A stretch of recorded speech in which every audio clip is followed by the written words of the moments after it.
तर पुण्यातील कार्यक्रमामध्ये अजित पवार, उद्धव ठाकरे, आदित्य ठाकरे, सचिन अहिर यांचे एकाच बॅनरवर फोटो पाहायला मिळाले।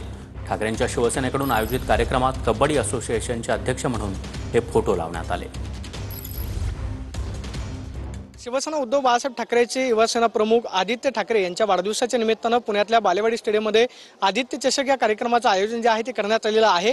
पहिलीच महाराष्ट्र राज्य अजिंक्यपद कबड्डी स्पर्धा जी आहे ती पार पडते आणि कबड्डी स्पर्धेत आपण पाहतोय की शिवसेनेकडून शक्ती प्रदर्शन जे आहे ते केलं जाते। मात्र या ठिकाणी लावलेला बॅनर जो आहे तो येणाऱ्या प्रत्येकाचं लक्ष वेधून घेतो। आपल्याला पाहतोय की बॅनरवरती उपमुख्यमंत्री राष्ट्रवादी काँग्रेसचे राष्ट्रीय अध्यक्ष अजितदादा पवार यांचा फोटो जो आहे तो आपल्याला बॅनरवरती पाहायला मिळतो। उद्धव ठाकरे असतील, त्याचबरोबर आदित्य ठाकरे आणि शिवसेना उद्धव बाळासाहेब ठाकरे पक्षाचे आमदार सचिन अहिर यांचा एकत्रित फोटो जो आहे तो या ठिकाणी अजित पवारांचा पाहायला मिळतो। कारण अजित पवारांकडे सध्या महाराष्ट्र राज्य कबड्डी असोसिएशनचं अध्यक्षपद जे आहे ते आहे आणि अध्यक्षपद असल्या कारणानं अजित पवारांचा फोटो जो आहे तो या ठिकाणी बॅनरवरती आपल्याला एकत्रित पाहायला मिळतोय।